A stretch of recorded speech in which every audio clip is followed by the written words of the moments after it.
सुजानपुर गांव में एक बहुत ही प्रसिद्ध वैद्य रहते थे, वैद्य सुखपाल। उनकी जड़ी बूटियों की दवाइयां इतनी असरदार थीं कि दूर दूर से लोग इलाज कराने आते थे। लेकिन वैद्य जी की एक बड़ी चिंता थी, उनका बेटा परमा। परमा था तो होशियार, पर आयुर्वेद सीखने में उसका बिल्कुल मन नहीं लगता था। जब भी वैद्य सुखपाल परमा को जड़ी बूटियों के बारे में सिखाने की कोशिश करते तो परमा कहता, अरे पिताजी, आप भी ना, अभी तो आपकी बहुत उम्र बची है, जब समय आएगा तब देखा जाएगा। अभी तो मेरे खेलने, खाने और मौज करने के दिन हैं। वैद्य जी को लगता था कि उनके जाने के बाद उनके मरीजों का क्या होगा। एक दिन वैद्य सुखपाल बहुत बीमार पड़ गए। उन्हें लगा कि अब उनका समय आ गया है। उन्होंने परमा को अपने पास बुलाया और कहा, बेटा ध्यान से सुन, हरड़ और सनाई को बराबर मात्रा में लेकर उसका चूर्ण बना लेना और इसे ठंडे पानी के साथ। लेकिन इतना कहते कहते वैद्य जी की सांस टूट गई। परमा रो रो कर बेहाल हो गया। उसे लगा कि पिताजी ने कोई बहुत बड़ा राज बताने की कोशिश की थी। उसने सोचा कि यह हरड़ और सनाई का चूर्ण जरूर कोई जादुई दवा है जो हर बीमारी का इलाज कर सकती है। उसने पिताजी की सारी किताबें एक तरफ रख दी और सिर्फ हरड़ सनाई का चूर्ण बनाने में लग गया। कुछ दिन बाद परमा ने अपना क्लिनिक खोला। पहला मरीज आया हरिया। वो रोते रोते आया और बोला, है मर गया, लुट गया। ओ वैद्य जी, मेरी मदद करो, मेरा तो सब कुछ चला गया। परमा ने बड़े आत्मविश्वास से कहा, बस अब शांत हो जाओ हरिया, रोने की जरूरत नहीं है। तुम्हारी परेशानी मैं समझ गया हूं, मुझे सब पता है तुम्हें क्या तकलीफ है। हरिया ने सोचा, हे भगवान, वैद्य जी तो साक्षात अंतर्यामी है। असल में हरिया का गधा खो गया था, लेकिन परमा को लगा कि उसे कोई पेट की बीमारी है।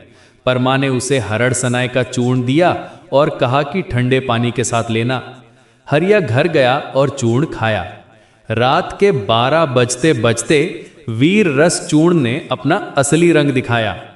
हरिया को इतने जोर से दस्त लगे कि वो बार बार जंगल की तरफ भागता रहा। जंगल में भागते भागते अचानक उसे अपना गधा मिल गया जो वहीं बंधा हुआ था। अगली सुबह हरिया खुशी से नाचता हुआ परमा के पास आया। वैद्य जी, आप तो कमाल हैं, आपकी दवा से मेरा गधा वापस मिल गया। पूरे गांव में यह बात फैल गई कि परमा के पास कोई जादुई दवा है। इधर परमा अपने आप से सोच रहा था, मारा, मुझे तो जुकाम की दवा भी नहीं आती।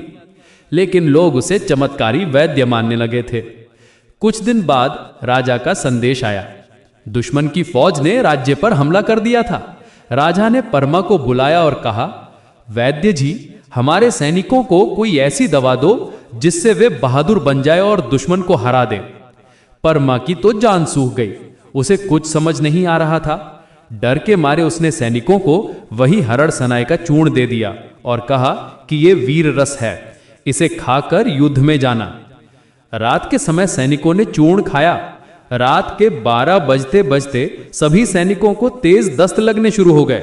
वो बार बार जंगल की तरफ भाग रहे थे। दुश्मन के जासूसों ने यह देखा तो वे घबरा गए। एक जासूस भागकर अपने राजा के पास गया और बोला, महाराज भागिए, हमारे गुप्तचरों ने गलत सूचना दी थी। वहां 5000 नहीं, लाखों की फौज है। वे तो चींटियों की तरह बिल से निकल रहे हैं। डर के मारे दुश्मन की पूरी फौज रात में ही भाग गई। सुबह जब राजा को पता चला कि दुश्मन भाग गए हैं तो वो बहुत खुश हुआ। उसने परमा से कहा, वाह वैद्य जी, क्या दिमाग पाया है आपने। बिना एक बूंद खून बहाए सिर्फ चूरन खिलाकर दुश्मन को भगा दिया। इसे कहते हैं बिना लड़े युद्ध जीतना। राजा ने परमा को राजवैद्य बना दिया। परमा घर लौटा तो उसे अपनी किस्मत पर हैरानी हुई। उसने अपने पिता की तस्वीर के सामने कहा, बापू आप सही कहते थे, विद्या चाहे कम हो पर अगर किस्मत और हरड़ सनाई का साथ हो तो इंसान दुनिया जीत सकता है। लेकिन फिर उसे एहसास हुआ कि यह सब सिर्फ किस्मत थी। उसने सोचा, पर अब मैं सचमुच आयुर्वेद सीखूंगा। हर बार किस्मत साथ नहीं देगी। उसने अपने पिता की सारी किताबें निकाली और सच्चे मन से आयुर्वेद सीखने लगा। दोस्त, ये कहानी हमें सिखाती है कि किस्मत कभी कभी साथ दे देती है, लेकिन असली सफलता तो सच्चे ज्ञान और मेहनत से ही मिलती है।